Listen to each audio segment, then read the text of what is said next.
Hello my dear students, Hema Patil maths ಅಕಾಡೆಮಿಗೆ ಸ್ವಾಗತ. ಇವತ್ತಿನ ವಿಡಿಯೋದಲ್ಲಿ 10ನೇ ತರಗತಿ ಗಣಿತ 2025-26 SSLC ವಿದ್ಯಾರ್ಥಿಗಳಿಗೆ ಘಟಕವಾರು ಇಂಪಾರ್ಟೆಂಟ್ ಪ್ರಶ್ನೆಗಳು ಮತ್ತು ಅವುಗಳ ಉತ್ತರಗಳನ್ನು ಹೇಳಿಕೊಡುತ್ತಾ ಇದ್ದೇನೆ. ಇವತ್ತು ಘಟಕ 5 ಸಮಾಂತರ ಶ್ರೇಣಿಗಳಲ್ಲಿ 1 ಅಂಕದ ಪ್ರಶ್ನೆಗಳನ್ನು ಸುಲಭವಾಗಿ ಹೇಗೆ ಬಿಡಿಸೋದು ಅಂತ ಹೇಳಿಕೊಡ್ತೇನೆ. ಅದಕ್ಕಿಂತ ಮುಂಚೆ ಈ ಒಂದು ಘಟಕದಲ್ಲಿ ಸಮಾಂತರ ಶ್ರೇಣಿಗಳಲ್ಲಿ ಕೆಲವು ಇಂಪಾರ್ಟೆಂಟ್ ಸೂತ್ರಗಳು ಬರ್ತಾವ. ಆ ಸೂತ್ರಗಳನ್ನು ಇಲ್ಲಿ ನಾವು ನೋಡೋಣ. ಮೊದಲನೇ ಸೂತ್ರ ಮೊದಲನೇದು ಸಮಾಂತರ ಶ್ರೇಣಿಯ ಪದಗಳನ್ನು, ಅಂದರೆ ಫಸ್ಟ್ ನಾವು ಸಮಾಂತರ ಶ್ರೇಣಿಯ ಪದಗಳನ್ನು ಏನಂತ ಸೂಚಿಸ್ತಾರೆ ಅನ್ನೋದನ್ನು ನೋಡೋಣ. A1, A2, A3, A4 up to AN ಎಂದು ಸೂಚಿಸ್ತಾರೆ. ಅದೇ ರೀತಿ ಸಾಮಾನ್ಯ ಒಂದು ವ್ಯತ್ಯಾಸವನ್ನು ಕಂಡುಹಿಡಿಯುವಂಥ ಸೂತ್ರ ನೋಡೋಣ. ಸಾಮಾನ್ಯ ವ್ಯತ್ಯಾಸವನ್ನು ಡಿ ಅಂತ ಹೇಳಿ ಸೂಚಿಸ್ತಾರೆ.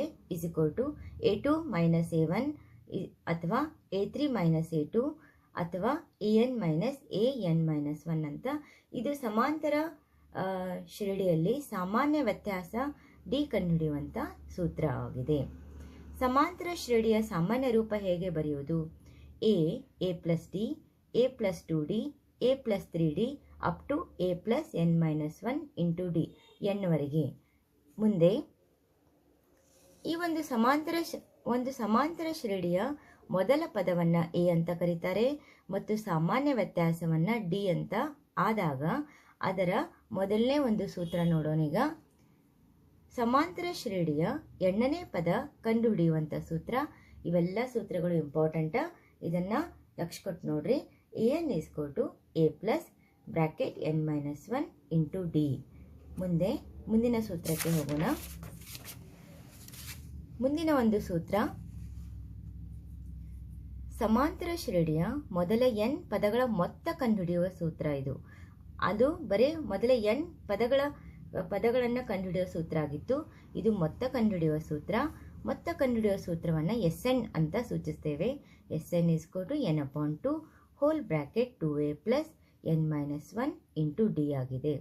ಮುಂದೆ ಸಮಾಂತರ ಶ್ರೇಣಿಯ ಮೊದಲ ಪದ A ಮತ್ತು ಕೊನೆಯ ಪದ AN ಗೊತ್ತಿದ್ದಾಗ ಮೊತ್ತ ಕಂಡುಹಿಡಿಯುವ ಸೂತ್ರ ಇದು. ಇಲ್ಲೇ ಮೊದಲ ಪದ A ಮತ್ತು ಕೊನೆಯ ಪದ AN ಅಂತ ಕೊಟ್ಟಿದ್ರೆ ಅವಾಗ ಮೊತ್ತ ಕಂಡುಹಿಡಿಯುವ ಸೂತ್ರ ಏನಾಗ್ತದ? SN N/2 whole bracket A plus AN bracket close. ಇದು ಕೂಡ ಸೂತ್ರ ಇಂಪಾರ್ಟೆಂಟು. ಇನ್ನು ಮುಂದೆ n ಸ್ವಾಭಾವಿಕ ಸಂಖ್ಯೆಗಳ ಮೊತ್ತದ ಸೂತ್ರ ಕಂಡುಹಿಡಿಯುವ ಸೂತ್ರ. ಇಲ್ಲೇ ಸ್ವಾಭಾವಿಕ ಸಂಖ್ಯೆಗಳು ಅಂತಂದರೆ ಸ್ವಾಭಾವಿಕ ಸಂಖ್ಯೆಗಳನ್ನು n ಎಂಬ ಅಕ್ಷರದಿಂದ ಸೂಚಿಸ್ತಾರೆ. ಅಂದ್ರೆ 1ರಿಂದ ಶುರುವಾಗುವ ಸಂಖ್ಯೆಗಳನ್ನು ನಾವು ಸ್ವಾಭಾವಿಕ ಸಂಖ್ಯೆಗಳು ಅಂತ ಕರಿತೇವೆ. ಅಥವಾ ಧನ ಪೂರ್ಣಾಂಕಗಳ ಮೊತ್ತ ಕಂಡುಹಿಡಿಯುವ ಸೂತ್ರ ಅಂತಲೂ ಕೂಡ ಹೇಳ್ತಾರೆ ಇದಕ್ಕೆ. ಇದು ಕೂಡ ಇಂಪಾರ್ಟೆಂಟ್. ಸಿಗ್ಮಾ n ಅಂತೂ ಕರಿಬಹುದು ಅಥವಾ SN N whole bracket N+1 bracket close divided by 2 ದಿಂದ ಸೂಚಿಸ್ತಾರೆ. ನೆಕ್ಸ್ಟ್ ಈ ಸೂತ್ರನೂ ಕೂಡ ಇಂಪಾರ್ಟೆಂಟು. n ಸಮ ಸಂಖ್ಯೆಗಳ ಮೊತ್ತ ಕಂಡುಹಿಡಿಯುವ ಸೂತ್ರ. ಸಮ ಸಂಖ್ಯೆಗಳು ಅಂದರೆ 2, 4, 6, 8 ಈ ಥರ. SN N bracket N+1.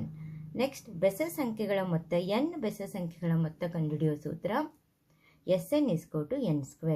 ಬೆಸ ಸಂಖ್ಯೆಗಳು ಅಂದರೆ 1, 3, 5, 7 ಈ ಥರ. n ಪದಗಳ ಮೊತ್ತ ಮತ್ತು N-1 ಪದಗಳ ಮೊತ್ತ ಕೊಟ್ಟಾಗ ಇಲ್ಲಿ n ಪದಗಳ ಮೊತ್ತ N-1 ಮತ್ತು n ಮೊತ್ತ ಕೊಟ್ಟಾಗ AN SN N-1. ಎಲ್ಲ ಸೂತ್ರಗಳು ಇಂಪಾರ್ಟೆಂಟ್ ಅದಾವ. ಅದೇ ಸೂತ್ರಗಳನ್ನು ನಾನು ಇಲ್ಲಿ ಬರ್ತಿರುವುದು. ಸಮಾಂತರ ಮಾಧ್ಯ A, B ಮತ್ತು Cಗಳು ಸಮಾಂತರ ಶ್ರೇಣಿಯಲ್ಲಿದ್ದಾಗ ಸಮಾಂತರ ಮಾಧ್ಯ B A plus C divided by 2. ಈ ಎಲ್ಲ ಸೂತ್ರಗಳ ಮೇಲೆ ಕೆಲವು ಲೆಕ್ಕಗಳನ್ನು ಕೂಡ ಬಿಡಿಸಿದ್ದೇನೆ. ಈಗ ಮುಂದೆ ಆ ಲೆಕ್ಕಗಳನ್ನು ನೋಡ್ಕೊಳ್ಳೋಣ. ಸೂತ್ರಗಳನ್ನು ಲಕ್ಷ ಕೊಟ್ಟ ನೆನಪಿನಲ್ಲಿ ಇಟ್ಕೋರಿ. ಎಲ್ಲ ಸೂತ್ರಗಳು ಇಂಪಾರ್ಟೆಂಟು. ಈಗ ಮುಂದೆ 1 ಅಂಕದ ಪ್ರಶ್ನೆಗಳಿಗೆ ಹೋಗೋಣ. ಬಹು ಆಯ್ಕೆಯ ಪ್ರಶ್ನೆಗಳು ಯಾವ ಥರ ಒಂದು ಪ್ರಶ್ನೆ ಪತ್ರಿಕೆಯಲ್ಲಿ ಬರ್ತದೆ ಅನ್ನೋದನ್ನು ನೋಡೋಣ. ಇವುಗಳಲ್ಲಿ ಸಮಾಂತರ ಶ್ರೇಣಿಯು, ಒಂದನೇ ಪ್ರಶ್ನೆ ನೋಡೋಣ. ಇದು ಮಾದರಿ ಪ್ರಶ್ನೆ ಪತ್ರಿಕೆ 2025-26 ಬಂದಿರುವಂಥ ಪ್ರಶ್ನೆ. A 1 2 4 8 ಕೊಟ್ಟಾರ. ಬಿ ಇಲ್ಲಿ ಸಮಾಂತರ ಶ್ರೇಣಿ 4 ಕೊಟ್ಟಿದ್ದಾರೆ. ಇದರಲ್ಲಿ ಸರಿಯಾದ ಉತ್ತರ ಡಿ 5 9 13 17. ಯಾಕಪ್ಪ ಇದು 5 9 13 17 ಆಗ್ತದ ಅಂತಂದರೆ ಇಲ್ಲೇ ಒಂದೇದು ಇನ್ನು ಬಿಡಿಸಿ ತೋರಿಸಿದೆ ನೋಡ್ರಿ. ಇಲ್ಲೇ ಹೇಗೆ ಬಿಡಿಸೋದು ಅಂತೇಳಿ ಒಂದೇದು ನೋಡ್ರಿ 1 2 4 8 ಅಂತ ಕೊಟ್ಟಿದ್ದಾರೆ. ಈಗ ಇದರ ಸಾಮಾನ್ಯ ವ್ಯತ್ಯಾಸ ಡಿ ಕಂಡು ಹಿಡ್ಕೊಂಡು ಇದು A1 A2 A3 A4 ಆಗ್ತದೆ. ಆದ್ದರಿಂದ d is equal to A2 minus A1 is equal to A2 ಅಂದರೆ 2 A1 ಅಂದ್ರೆ 1 ಅಂದ್ರೆ 2 ಮೈನಸ್ 1 2ರಲ್ಲಿ 1 ಕಳೆದ್ರೆ 1 ಆಯಿತು. ಆದ್ದರಿಂದ ಡಿ ಈಗ ಇದಂತೂ ಕಳೆದ್ರೆ 1 ಆಯಿತು. ಇನ್ನು ಮುಂದಿನ ನೋಡೋಣ. A3 minus A2 is equal to 4ರಲ್ಲಿ 2 ಕಳೆದ್ರೆ 2. ಇಲ್ಲೇ ವ್ಯತ್ಯಾಸ ಸಾಮಾನ್ಯ ವ್ಯತ್ಯಾಸ ಸೇಮ್ ಬರಬೇಕು. ಇಲ್ಲಿ ಸೇಮ್ ಬಂದಿಲ್ಲ. ಇಲ್ಲಿ 1 ಬಂತು 2 ಬಂತು, ಅದಕ್ಕೆ ಇದು ಆಗಂಗಿಲ್ಲ. Next B 3 7 10 14. ಎರಡನೇದು ನೋಡೋಣ. ಸಾಮಾನ್ಯ ವ್ಯತ್ಯಾಸ ಡಿ 7ರಲ್ಲಿ 3 ಕಳೆದ್ರೆ 4 ಬಂತು. ನೆಕ್ಸ್ಟ್ 10ರಲ್ಲಿ 7 ಕಳೆದ್ರೆ 3 ಬಂತು. ಇದು ವ್ಯತ್ಯಾಸ ಸಮ ಬರಲಿಲ್ಲ ಅನ್ನೋದ್ರಾಗ ಇದು ಆಪ್ಷನ್ ಆಗೋದಿಲ್ಲ. ಅದೇ ರೀತಿ ಇಲ್ಲಿ ಡಿ ನೋಡೋಣ. ಇದು ಕೂಡ ಆಗೋದಿಲ್ಲ ನೋಡ್ರಿ. 4ರಲ್ಲಿ 1 ಕಳೆದ್ರೆ 3 ಬಂತು. 9ರಲ್ಲಿ 4 ಕಳೆದ್ರೆ ನಮಗೆ 5 ಬರ್ತದೆ. ಇದು ವ್ಯತ್ಯಾಸ ಆಗೋದಿಲ್ಲ. ಇವು 3 ಆಪ್ಷನ್ಸ್ ರಾಂಗ್ ಆದರೆ ಇದು ಡಿ ನೋಡೋಣ. ಈಗ 9ರಲ್ಲಿ 5 ಕಳೆದ್ರೆ 4 ಬಂತು. 13ರಲ್ಲಿ 9 ಕಳೆದ್ರೆ 4. ಸಾಮಾನ್ಯ ವ್ಯತ್ಯಾಸ ಏನು ಬರಬೇಕು? ಸೇಮ್ ಬರಬೇಕು. ಆದ್ದರಿಂದ option number D is a correct answer. Next ಎರಡನೇ ಪ್ರಶ್ನೆಗೆ ಹೋಗೋಣ. ಎರಡನೇ ಪ್ರಶ್ನೆ, ಒಂದು ಸಮಾಂತರ ಶ್ರೇಣಿಯ 3ನೇ ಪದ 13 ಮತ್ತು 2ನೇ ಪದ 8 ಆದರೆ ಶ್ರೇಣಿಯ ಮೊದಲನೇ ಪದ ಏನು ಅಂತ ಕೇಳಿದ್ದಾರೆ. ಈಗ ಆಪ್ಷನ್ಸ್ ನೋಡೋಣ. 3 5 4 2 ಕೊಟ್ಟಾರ. ಇದು ಕೂಡ ಮಾದರಿ ಪ್ರಶ್ನೆ ಪತ್ರಿಕೆಯಲ್ಲಿ 2025ರಲ್ಲಿ ಬಂದಿರುವಂಥ ಪ್ರಶ್ನೆ. ಮೊದಲೊಂದು ಲೆಕ್ಕ ಬಿಡಿಸಿ ಆಮೇಲೆ ಉತ್ತರಕ್ಕೆ ಬರೋಣಂತ. ಈಗ ಕ್ವಶನಲ್ಲಿ ಏನು ಕೊಟ್ಟಾರಪ್ಪ? ಈಗ ನೀವು ಆಪ್ಷನ್ಸ್ ಕೊಟ್ಟಾರು ಅಂತಂದ್ರೆ ಅದನ್ನು ಒಂದು ರಫ್ ಅಂತೂ ಮಾಡ್ಕೊಂಡು ಅದನ್ನು ನೀವು ಬಿಡಿಸಿ ಆಮೇಲೆ ಅದನ್ನ ಆಪ್ಷನ್ಸ ಆನ್ಸರ್ ಮಾಡಿರಿ. ಈಗ 3ನೇ ಪದ ಅಂದರೆ A3 ಈಸ್ ಈಕ್ವಲ್ ಟು 13, 2ನೇ ಪದ A2 ಈಸ್ ಈಕ್ವಲ್ ಟು 8 ಕೊಟ್ಟಾರ. ಮೊದಲ ಸಾಮಾನ್ಯ ವ್ಯತ್ಯಾಸ ಡಿ ಕಂಡು ಹಿಡ್ಕೊಂಡು A3 ಮೈನಸ್ A2 ಮಾಡಿದ್ರೆ 13ರಲ್ಲಿ 8 ಕಳೆದ್ರೆ 5 ಬಂತು. ಈಗ ನಮಗೆ ಏನು ಕೇಳಾರು? ಮೊದಲೇ ಪದ A1 ಕಂಡುಹಿಡಿರಿ ಅಂತ ಹೇಳ್ಯಾರ. ಅದಕ್ಕೆ A2 is equal to A plus d. ಇದು ಸಮಾಂತರ ಶ್ರೇಣಿಯನ್ನು ಸಾಮಾನ್ಯ ರೂಪದಲ್ಲಿ ನಾವು ಬರೆಯೋದು ಅಂತ ನೋಡೇವಲ್ಲ, ಅದಕ್ಕೆ ಈ ಥರ ಬರ್ಕೋತೇವೆ ನಾವು. A2 ಅನ್ನು A ಪ್ಲಸ್ ಡಿ ಅಂತ ಬರ್ಕೋತೀವಿ. A1 ಪ್ಲಸ್ ಡಿ ಅಥವಾ A ಪ್ಲಸ್ ಡಿ. ಈಗ A2 ಗುರ್ತಿದೆ ನಮಗೆ 8 ಹಾಕೊಳ್ಳೋದು. A ಗುರ್ತಿಲ್ಲ, A ಹಾಗೆ ಇರಲಿ. ಡಿ ವ್ಯತ್ಯಾಸ ಕಂಡು ಹಿಡಿದೇವಿ 5. ಈಗ A3 ಒಳಗೆ A2 ಕಳೆದ ಏನು ಮೈನಸ್ ಮಾಡಿದಾಗ ಏನು ಬಂದಿತ್ತಲ್ಲ 5 ಇಲ್ಲಿ ಬರ್ಕೊಂಡ ಡಿ 5 ಬಂತು. ಈಗ ಆದ್ದರಿಂದ A ಇಸ್ ಈಕ್ವಲ್ ಟು 8ರಲ್ಲಿ 5 ಕಳೆದ್ರೆ ನಮಗೇನು ಬಂತು? 3 ಬರ್ತದ. ಈಗ A ಇಸ್ ಈಕ್ವಲ್ ಟು ನೋಡಿ ಇಸ್ ಈಕ್ವಲ್ ಟು 8 ಇಲ್ಲಿ ಹಾಕಿದ್ರೆ 8 ಮೈನಸ್ 5 ಬರ್ತೈತಿ. ಅದಕ್ಕೆ 8ರಲ್ಲಿ 5 ಕಳೆದ್ರೆ 3. ಆದ್ದರಿಂದ ಆಪ್ಷನ್ಸ್ ಯಾವುದು ಕರೆಕ್ಟಪ್ಪ? ಇಲ್ಲಿ 3 ಆನ್ಸರ್ ಕರೆಕ್ಟ್. 3 ಆನ್ಸರ್ ಏನಾಯಿತು? Option number A 3 answer correct. ಹೀಗೆ ನೀವು ಲೆಕ್ಕವನ್ನು ಮಾಡಿ ಆಮೇಲೆ ಉತ್ತರವನ್ನು ನೀವು ಬರ್ಕೋಬೇಕು.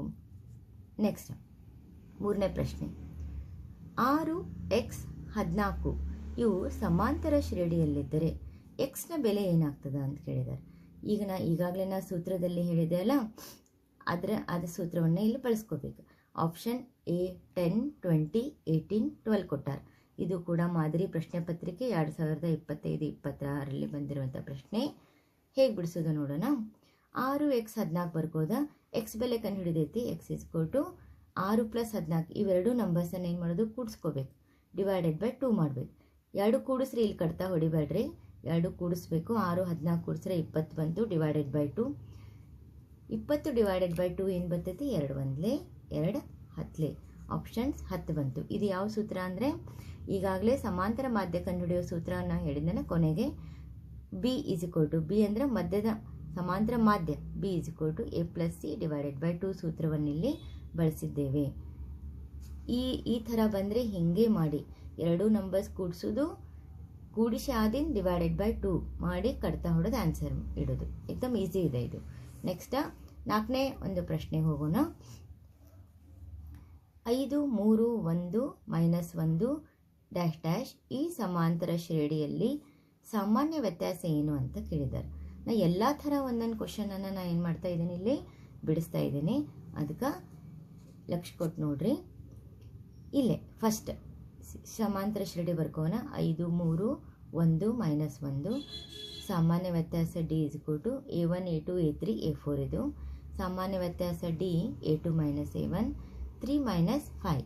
3 - 5 ಅಂದ್ರೆ -5ರಲ್ಲಿ 3ನ್ನು ಕಳೆದ್ರೆ -2. ಅದೇ ರೀತಿ A3 - A2 ಮಾಡಿದಾಗ 1 - 3 1 - 3 -3ಯಲ್ಲಿ 1ನ್ನು ಕಳೆದಾಗ -2. ದೊಡ್ಡ ಅಂಕಿ ಮೈನಸ್ ಇರೋದ್ರಿಂದ -2. ಎರಡು ವ್ಯತ್ಯಾಸ ಸಮ ಬಂದಾಗ -2 ಈಸ್ ಅ ಕರೆಕ್ಟ್ ಆನ್ಸರ್. ಇದು ಜೂನ್ 2022ರಲ್ಲಿ ಕೊಟ್ಟಿರುವಂತಹ ಪ್ರಶ್ನೆ ಆಗಿದೆ. ಇನ್ನು ಮುಂದೆ ಬಹು ಆಯ್ಕೆ ಪ್ರಶ್ನೆ ಆಯಿತು. ಇನ್ನು 1 ಅಂಕದ ಪ್ರಶ್ನೆಗಳು ಯಾವ ಥರ ಕೇಳ್ತಾರೆ ಅನ್ನೋದನ್ನು ಇಲ್ಲಿ ನಾವು ಗಮನಿಸೋಣ. ಒಂದು ಸಮಾಂತರ ಶ್ರೇಣಿಯಲ್ಲಿ ಎಣ್ಣನೇ ಪದ an = 2n - 1 ಆದರೆ ಅದರ 4ನೇ ಪದವನ್ನು ಕಂಡುಹಿಡಿಯಿರಿ. ಈ ಥರ ಪ್ರಶ್ನೆ ಭಾಳ ಸರಿ ಬಿದ್ದಿರ್ತೈತಿ. ಇಲ್ಲಿ 2n - 1 ಕೊಟ್ಟಿದ್ದಾರೆ, ಕೆಲವು ಸರಿ 3n + 1 ಕೊಟ್ಟಿರ್ತಾರೆ, 5n + 2 ಕೊಟ್ಟಿರ್ತಾರೆ. ಏನೇ ಇರಲಿ ಇದೇ ಮೆಥಡೇ ಮಾಡೋದು, ಲಕ್ಷ ಕೊಡಿ. ಇದು ಮಾದರಿ ಪ್ರಶ್ನೆ ಪತ್ರಿಕೆ 2025-26ರಲ್ಲಿ ಬಂದಿರುವಂಥ ಪ್ರಶ್ನೆ. ಮೊದಲು ಸಮಾಂತರ ಶ್ರೇಣಿ ಇಲ್ಲಿ an = 2n - 1 ಕೊಟ್ಟಾರ, ಅದನ್ನ ಬರ್ಕೊಳ್ಳೋಣ. 4ನೇ ಪದ ಕೇಳಾರು n = 4. 10ನೇ ಪದ ಕೇಳಿದರೆ n = 10 ಅಂತ ಬರ್ಕೊಳ್ಳೋದು. ಆಯ್ತಾ? 5ನೇ ಪದ ಅಂತ ಕೇಳಿದರೆ n = 5 ಅಂತ ಬರ್ಕೊಳ್ಳೋದು. ಈಗ A4 n ಏನು ಕೊಟ್ಟಾರ, 4 ಕೊಟ್ಟಾರಲ್ಲ, 4 ಇಲ್ಲಿ ಹಾಕೊಂಡೇನೆ = 4 ಇಲ್ಲಿಯೂ ಕೂಡ ಒಳಗೂ ಕೂಡ ಹಾಕೋದು, 2 ಹಾಕೊಂಡ ಬ್ರ್ಯಾಕೆಟ್ 4 - 1 4 2 8 -1 8ರೊಳಗೆ 1ನ್ನು ಕಳೆದ್ರೆ 7. ಎಕ್ದಮ್ ಈಸಿ ಇದೆ. ಈ ಕ್ವಶನ್ನ ಹೆಚ್ಚಾಗಿ ಕೊಟ್ಟಿರ್ತಾರೆ, ಎಕ್ದಮ್ ಈಸಿ ಇದೆ. ಇದೇ ಮೆಥಡೇನೆ, ಬೇರೆ ಕೊಟ್ಟರು ಸಮಾಂತರ ಶ್ರೇಣಿ ಹಿಂಗೆ ಕೊಟ್ಟರು n ಬೆಲೆ ಹಾಕ್ರಿ, ಆಮೇಲೆ ಉತ್ತರ ಬರೀರಿ. ನೆಕ್ಸ್ಟ್ ಮುಂದಿನ ಪ್ರಶ್ನೆಗೆ ಹೋಗೋಣ. 1 ಅಂಕದ ಮುಂದಿನ ಪ್ರಶ್ನೆ. ಮೊದಲ ಪದ A ಮತ್ತು ಕೊನೆಯ ಪದ L ಆಗಿರುವ ಒಂದು ಸಮಾಂತರ ಶ್ರೇಣಿಯ ಮೊದಲ n ಪದಗಳ ಮೊತ್ತ ಕಂಡುಹಿಡಿಯುವ ಸೂತ್ರ ಬರೀರಿ. ಇಲ್ಲಿ ಕೆಲವು ಕನ್ಫ್ಯೂಸ್ ಮಾಡ್ಕೋಬೇಡ್ರಿ. ಮೊತ್ತ ಕಂಡುಹಿಡಿಯೋ ಸೂತ್ರ ಕೇಳಿದ್ದಾರೆ. ಕೊನೆಯ ಪದ L ಅನ್ನು ಅನ್ಬೋದು, ಅಥವಾ ಕೊನೆಯ ಪದ an ಅಂತನೂ ಕೂಡ ಹೇಳ್ಬೋದು. ಇಲ್ಲೇ 1 ಮಾರ್ಕ್ಸಲ್ಲಿ ಸೂತ್ರ ಕೇಳಿದಾರ, ಅದಕ್ಕೆ ಸೂತ್ರ ಈಗಾಗಲೇ ನಾನು ಏನು ಹೇಳಿದ್ದೇನೆ ಅವನ್ನೆಲ್ಲ ಸೂತ್ರ ನೆನಪಿನಲ್ಲಿ ಇಟ್ಕೋರಿ. Sn = ಮೊತ್ತ ಕಂಡುಹಿಡಿಯೋ ಅಂದಾಗ Sn ಅಂತ ಬರೀಬೇಕು. ಬರೀ n ಪದ ಕಂಡುಹಿಡಿಯೋ ಅಂದಾಗ an ಅಂತ ಬರ್ಕೋಬೇಕು. Sn = n/2 whole bracket A + L, ಕೊನೆಯ ಪದ L ಅಥವಾ an, ಇದು ಸೂತ್ರ ಆಯಿತು. ನೆಕ್ಸ್ಟ್ ಮುಂದೆ 3ನೇ ಪ್ರಶ್ನೆಗೆ ಹೋಗೋಣ. ಒಂದು ಸಮಾಂತರ ಶ್ರೇಣಿಯ ಮೊದಲ ಪದ m ಮತ್ತು ಸಾಮಾನ್ಯ ವ್ಯತ್ಯಾಸ 3 ಆದರೆ ಶ್ರೇಣಿಯ 10ನೇ ಪದವನ್ನು ಕಂಡುಹಿಡಿಯಿರಿ. ಇದು ಮಾದರಿ ಪ್ರಶ್ನೆ ಪತ್ರಿಕೆ 2025-26ರಲ್ಲಿ ಕೊಟ್ಟಿರುವಂಥ ಪ್ರಶ್ನೆ. an = a + n - 1 × d. ಯಾಕಂದರೆ ಶ್ರೇಣಿಯ 10ನೇ ಪದ ಅಂತ ಅಷ್ಟೇ ಹೇಳಿದಾರಲ್ಲ. ಈಗ ಏನೇನು ಕೊಟ್ಟಾರಪ್ಪ, ಮೊದಲನೇ ಪದ ಅಂದರೆ a ಏನು ಕೊಟ್ಟಾರ, m ಕೊಟ್ಟಾರ, m ಬರ್ಕೊಂಡೇನೆ. ಸಾಮಾನ್ಯ ವ್ಯತ್ಯಾಸ 3 ಕೊಟ್ಟಾರ, d = 3 ಅಂತ ಬರ್ದೇನೆ. 10ನೇ ಪದ ಅಂತ n = 10. 10ನೇ ಪದ ಅಂದರೆ n ಕೊಟ್ಟಿದ್ದಾರೆ, n = 10. ಈ ಸೂತ್ರದಲ್ಲಿ ಹಾಕೊಳ್ಳೋಣ. a 10 = a ಬೆಲೆ m ಹಾಕೊಂಡೇನೆ, ಪ್ಲಸ್ ಬ್ರ್ಯಾಕೆಟ್ n ಬೆಲೆ 10 10 - 1 ಬ್ರ್ಯಾಕೆಟ್ ಕ್ಲೋಸ್, d ಬೆಲೆ 3 ಕೊಟ್ಟಾರ, 3 ಹಾಕೊಂಡೇನೆ. 10ರಲ್ಲಿ 1ನ್ನು ಕಳೆದ್ರೆ 9 ಬ್ರ್ಯಾಕೆಟಲ್ಲೇ ಇಟ್ಕೊಂಡೇನೆ, 3ನ್ನು ಹೊರಗಿಟ್ಟೇನೆ. 9 × 3 = 27, m + 27. ಮತ್ತೇನು ಮಾಡ್ಲಿಕ್ಕೆ ಬರಂಗಿಲ್ಲ, ಇಷ್ಟೇ ಮಾಡೋದು. ಒಂದು ವೇಳೆ ಇಲ್ಲಿ ನಂಬರ್ ಕೊಟ್ಟಿದ್ರೆ ನಂಬರನ್ನು ಕೂಡಿಸಿಡ್ಬೋದಾಗಿತ್ತು. m ಕೊಟ್ಟಾರೆ m, ಇಷ್ಟೇ ಇದ್ರೆ a10 = m + 27 ಆಯಿತು. ಮುಂದಿನ ಪ್ರಶ್ನೆಗೆ ಹೋಗೋಣ. ಇದು ಕೂಡ 1 ಅಂಕದ ಪ್ರಶ್ನೆ ಆಗಿದೆ. ನೆಕ್ಸ್ಟ್ x 7 10 ಡ್ಯಾಶ್ ಡ್ಯಾಶ್ ಸಮಾಂತರ ಶ್ರೇಣಿಯಲ್ಲಿದ್ದರೆ ಎಕ್ಸ್ನ ಬೆಲೆಯನ್ನು ಕಂಡುಹಿಡಿಯಿರಿ. ಈಗಾಗಲೇ ನಾವು ಬಹು ಆಯ್ಕೆ ಪ್ರಶ್ನೆಯಲ್ಲಿ ಮಿಡಲ್ ಎಕ್ಸ್ ಇದ್ದಾಗ ಸೂತ್ರ ಏನು ಹಚ್ಚೋದು ಅಂತ ಹೇಳಿದ್ನಲ್ಲ. ಈಗಿದ ಫಸ್ಟ್ ಎಕ್ಸ್ ಕಂಡುಹಿಡಿ ಅಂದಾರ, ಫಸ್ಟ್ ಮೊದಲೇ ಪದ ಕಂಡುಹಿಡಿ ಅಂದಾರಲ್ಲ, ಅವಾಗ ನೋಡ್ರಿ ಸಮಾಂತರ ಮಾಧ್ಯ ಎಕ್ಸ್ ಪ್ಲಸ್ 10. ಈಗ ನೋಡಿ ಸಮಾಂತರ ಮಾಧ್ಯ ಅವಾಗ ಏನಿತ್ತು, ಮೊದಲೇ ಪದ ಕೊನೆ ಪದ ಕೂಡಿಸೋದಿತ್ತು, ಡಿವೈಡೆಡ್ ಬೈ 2 ಇತ್ತಲ್ಲ, ಅದೇ ರೀತಿ ಬರ್ಕೊಂಡೇನೆ. ಸಮಾಂತರ ಮಾಧ್ಯ ಎಕ್ಸ್ ಪ್ಲಸ್ 10 ಡಿವೈಡೆಡ್ ಬೈ 2 = 7 ಅಂತ ಬರ್ಕೊಂಡಿದ್ದು. ಮಿಡಲ್ ನಂಬರ್ ಏನೈತಲ್ಲ 7 ಇಲ್ಲಿ ಹೊರಗೆ ಬರ್ಕೊಂಡಿನಿ. ಈಗ ಎಕ್ಸ್ ಪ್ಲಸ್ 10 ಹಾಗೆ ಇರಲಿ. ಇದು 2 ಈ ಸೈಡ್ ಬಂದರೆ ಏನಾಗ್ತೈತಿ, ಗುಣಾಕಾರ ಆಗ್ತೈತಿ. ಅದನ್ನು 7 2 14 ಅಂತ ಬರ್ಕೊಂಡಿರೋದು, 7 2 14 ಅಂತ ಬರ್ಕೊಂಡಿರೋದು. ಓಕೆ, ಈ 14 ಹೆಂಗೆ ಬಂತು ಅಂದರೆ ಇದು 2 ಈ ಮೇಲೆ ಹೋದರೆ ಗುಣಾಕಾರ ಆಗ್ತೈತಿ, ಇದು ಭಾಗಾಕಾರ ಇದ್ದದ್ದು ಗುಣಾಕಾರ ಆಗ್ತದ. ಆಮೇಲೆ 14 ಅಂತ ಆಯ್ತಾ. ಎಕ್ಸ್ ಬೆಲೆ ಕಂಡು ಹಿಡಿಬೇಕಲ್ಲ, ಎಕ್ಸ್ = 14ರಲ್ಲಿ ಈ ಪ್ಲಸ್ 10 ಈ ಸೈಡ್ ಬಂದರೆ ಮೈನಸ್ 10 ಆಗ್ತೈತಿ. 14ರಲ್ಲಿ 10ನ್ನು ಕಳೆದ್ರೆ 4 ಬಂತು, ಆದ್ದರಿಂದ ಎಕ್ಸ್ ಬೆಲೆ ಏನು ಬಂತಿಲ್ಲ 4. ಈ ಥರ ಮೊದಲೇ ಪದ ಕಂಡು ಹಿಡಿ ಅಂದಾಗ ಈ ಥರ ಮಾಡಿ. ನೆಕ್ಸ್ಟ್ ಮುಂದಿನ ಪ್ರಶ್ನೆಗೆ ಹೋಗೋಣ. ಮುಂದಿನ ಪ್ರಶ್ನೆ, ಒಂದು ಸಮಾಂತರ ಶ್ರೇಣಿಯಲ್ಲಿ ಮೊದಲ 4 ಪದಗಳ ಮೊತ್ತ 20 ಮತ್ತು ಮೊದಲ 3 ಪದಗಳ ಮೊತ್ತ 12. ಆದರೆ ಆ ಸಮಾಂತರ ಶ್ರೇಣಿಯ 4ನೇ ಪದವನ್ನು ಕಂಡುಹಿಡಿಯಿರಿ. ನೋಡಿಲೆ, ಸಮಾಂತರ ಶ್ರೇಣಿಯಲ್ಲಿ ಮೊದಲ 4 ಪದಗಳ ಮೊತ್ತ ಅಂತ ಕೇಳಿದ್ದಾರೆ. ಆದ್ದರಿಂದ ಮೊತ್ತ ಅಂತ ಕೇಳಿದಾಗ S4, ಮೊದಲ 4 ಪದಗಳಂದರೆ S4 = 20 ಕೊಟ್ಟಾರೆ.